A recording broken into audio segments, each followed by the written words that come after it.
देश के लोगों को सरकार का अभाव भी नहीं लगना चाहिए और देश के लोगों को सरकार का दबाव भी महसूस नहीं होना चाहिए। ये सलाह है प्रधानमंत्री नरेंद्र मोदी के, जो उन्होंने 15 अक्टूबर 2022 को राज्यों के विधि मंत्री और विधि सचिवों की बैठक को संबोधित करते हुए दी थी। अपने संबोधन में उन्होंने कहा था कि भरोसेमंद और त्वरित न्याय होता दिखना चाहिए। जब न्याय मिलते हुए दिखता है तो संवैधानिक संस्थाओं के प्रति देशवासियों का भरोसा मजबूत होता है।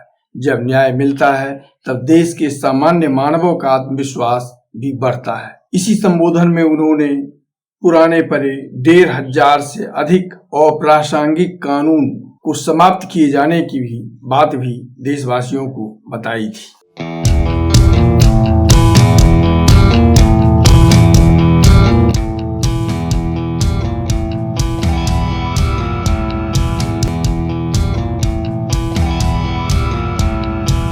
नमस्कार, प्रतिध्वनि में आपका स्वागत है। मैं हूं रमन कुमार। आज बात करते हैं देश में कानून का राज होने जिसका दावा हर सरकारी दल करता रहता है और कानून के दुरुपयोग की। अक्सर ये खबरें आती हैं कि किसी मामले में किसी आरोपी की गिरफ्तारी हुई और दशकों बाद वह न्यायालय से बरी होकर निकलता है, तब तक उसके जीवन का एक बहुत बड़ा महत्वपूर्ण भाग बीत चुका होता है। अपने फैसले में न्यायालय अभियोजन यानी पुलिस की कार्यवाही, उसकी कार्यप्रणाली, अनुसंधान पर कड़ी टिप्पणी करता है। वह उस दिन या चंद दिनों तक अखबारों की सुर्खियां भी बनता है, समाचार चैनलों की सुर्खियां बनता है, फिर लोग भूल जाते हैं। उनमें से अधिकांश मामले ऐसे होते हैं जो किसी घटना के बाद अपनी बदनामी से बचने को पुलिस अधिकारियों द्वारा किसी निर्दोष को फंसाकर,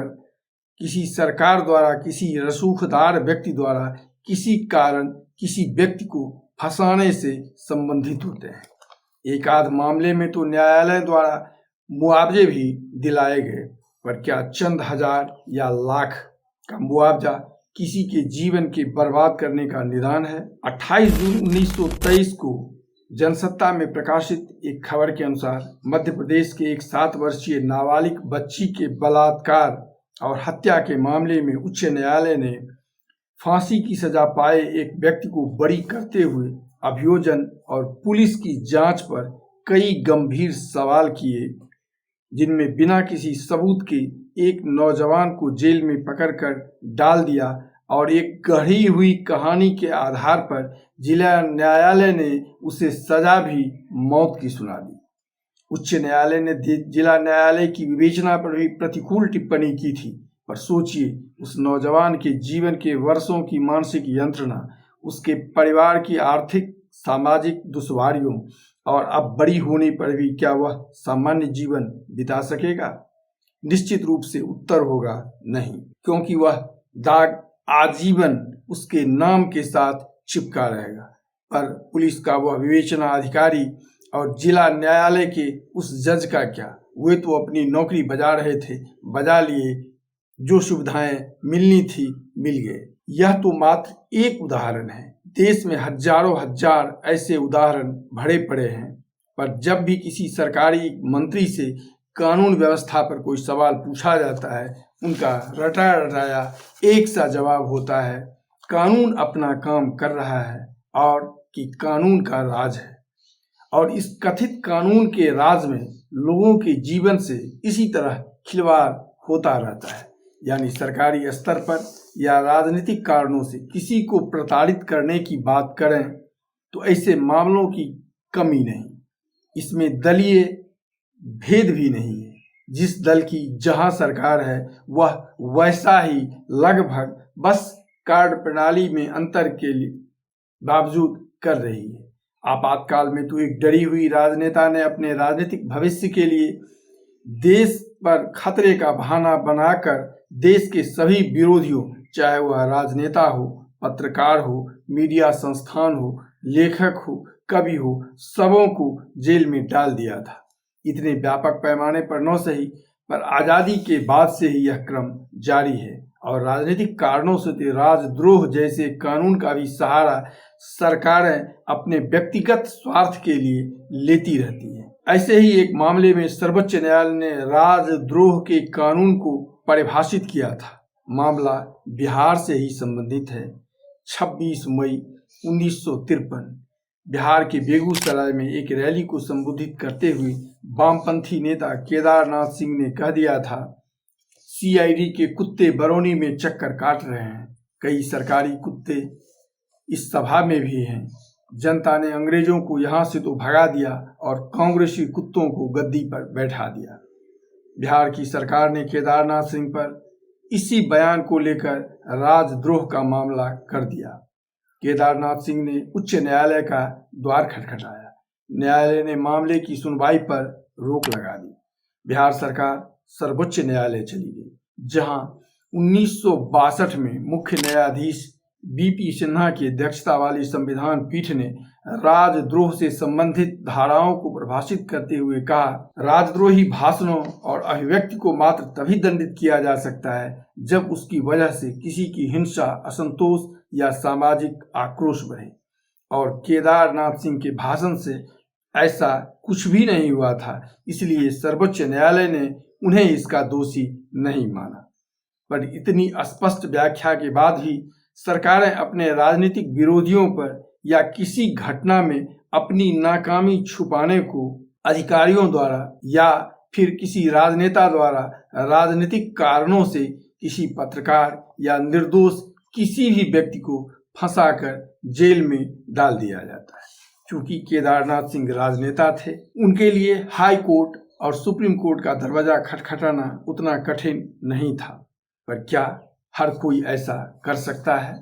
निश्चित रूप से उत्तर होगा, नहीं कर सकता। 2019 में उत्तर प्रदेश में गोरखपुर मेडिकल कॉलेज के ही डॉक्टर कफील खान को पहले एक अन्य मामले में गिरफ्तार किया गया और जेल से निकलते ही फिर उन पर एनएसए में लगाकर उन्हें गिरफ्तार कर लिया गया, जिस पर इलाहाबाद उच्च न्यायालय ने एनएसए के आरोप हटा दिए। वहीं केरल के एक पत्रकार सिद्दीकी कप्पन को 2020 में हाथरस बलात्कार कांड की रिपोर्ट के लिए जाते हुए उत्तर प्रदेश से ही गिरफ्तार किया गया और 28 महीने जेल में उन्हें रहना पड़ा। उन पर गैर कानूनी गतिविधि रोकथाम अधिनियम लगाया गया था। 2023 में ही बिहार में यूट्यूबर मनीष कश्यप को एक फर्जी वीडियो प्रसारित करने के मामले में एनएसए लगाकर बिहार और तमिलनाडु की सरकार ने जेल में डाल रखा है। ये तो चंद बहुचर्चित मामले हैं जिनकी कुछ अधिक चर्चा मीडिया संस्थानों में हुई। वहीं यदि कानून के दुरुपयोग के दूसरे पक्ष यानी अपराधियों को की सुविधा या उनको बचाने की बात करें तो जेल में बंद बलात्कारी राम रहीम को बार बार जेल से बाहर निकलने के लिए हरियाणा की सरकार ने पैरोल के नियम ही बदल डाले। बिहार में हत्या के आरोप में आजीवन सजा कारावास की सजा काट रहे राजनेता आनंद मोहन के बहाने बलात्कार के मामले में सजा याफ्ता राज बल्लभ यादव सहित कुल 27 लोगों को रिहा करने के लिए जेल नियमावली के नियम में ही बिहार की सरकार ने संशोधन कर दिया। इन 27 में से 15 से अधिक कैदी लोक सेवकों की हत्या के मामले में सजा काट रहे थे। वहीं कहीं कोई सरकार किसी कुलदीप सिंह सेंगर और ब्रजभूषण सिंह जैसे को बचाने के लिए पूरी तरह तत्पर हो जाती है। कभी बिहार आश्रय स्थली कांड में निराश्रित बच्चियों पर अमानुषिक अत्याचार और हत्या के मामले की जांच पर पर्दा डालने के लिए सारे छल छद्म अपनाए जाने लगते हैं। तमिलनाडु में भ्रष्टाचार के मामले में बंद मंत्री वी सेंथिल बालाजी का मंत्री पद जेल में होने के बावजूद बचा ही रहता है। वहीं अधिकांश लोग न्यायालय की जटिलता के कारण अन्याय सहने को विवश होते रहते हैं, जैसा कि पिछले दिनों सर्वोच्च न्यायालय के मुख्य न्यायाधीश ने अपने संबोधन में स्वीकारा था। तो फिर कानून अपना काम कहाँ और कैसे कर पाएगा और न्याय होता कैसे दिखेगा? 90 से पूर्व तो ऐसा बहुतायत होता रहता था, क्योंकि तब संचार के साधनों का इतना न प्रसार था, न इतनी शिक्षा का स्तर। पर आज जब शिक्षा का स्तर बढ़ने की बात की जा रही है, संचार के साधनों की बहुतायत है, तब भी ये ऐसे मामले यूं ही धड़ल्ले से जारी रहते हैं। आज के वे राजनीतिक दल जो तब कहीं विपक्षी होते थे, कांग्रेस पर कानून को ठेंगे पर रखने का आरोप लगाते थे, वे सभी आज कहीं न कहीं सत्ता में हैं, पर उसी नक्शे कदम पर चल रहे हैं और इस टेर को लगाते हुए कि कानून का राज है और कानून अपना काम करेगा। यानी कहें तो कानून को राजनीति की कठपुतली बनाने की पुरजोर कोशिश सभी दल एक दूसरे पर आरोप लगाते हुए करते जा रहे हैं। तो फिर कानून का राज कैसे होगा? वह भी तब जब देश में 4.5 करोड़ से अधिक मामले न्यायालयों में लंबित हैं और 40% से अधिक न्यायिक अधिकारियों के पद रिक्त। तब जब न गलत आरोप लगाने और गलत मनगढ़ंत साक्ष्य के आधार पर फंसाने वाले पुलिस अधिकारी दंडित होते हैं, बल्कि वे तो और राजनेताओं द्वारा पुरस्कृत ही होते हैं। बस न्यायालय एक टिप्पणी कर अपनी कर्तव्य से इतिश्री समझ लेता है। तब जब न त्वरित न्याय दिलाने का कोई प्रयास किसी भी स्तर पर किसी भी सरकार द्वारा कहीं भी दिखता हो, दिखे भी क्यों, जब सरकारी स्तर पर ही इसे और जटिल और अपरोक्ष रूप से और जटिल करने का प्रयास किया जा रहा हो। यानी कहें तो समस्या किसी कानून का होना या न होना उतना बड़ा नहीं है, जितना कानून का दुरुपयोग करने वालों को दंडित करने की जगह पुरस्कृत करने और निचली अदालतों को सरकारी अंग की तरह काम करने जैसा अभी सर्वोच्च न्यायालय के एक न्यायाधीश ने एक मामले की सुनवाई करते हुए टिप्पणी की थी। क्या ऐसा नहीं है? ऐसे में न्याय होते देखना क्या दिवा स्वप्न या मृग मरीचिका के अलावे और क्या हो सकता है? सोचिएगा जरूर। चैनल अच्छा लगे तो इसे सब्सक्राइब, लाइक और अपनी प्रतिक्रिया से अवगत कराने का कष्ट करेंगे।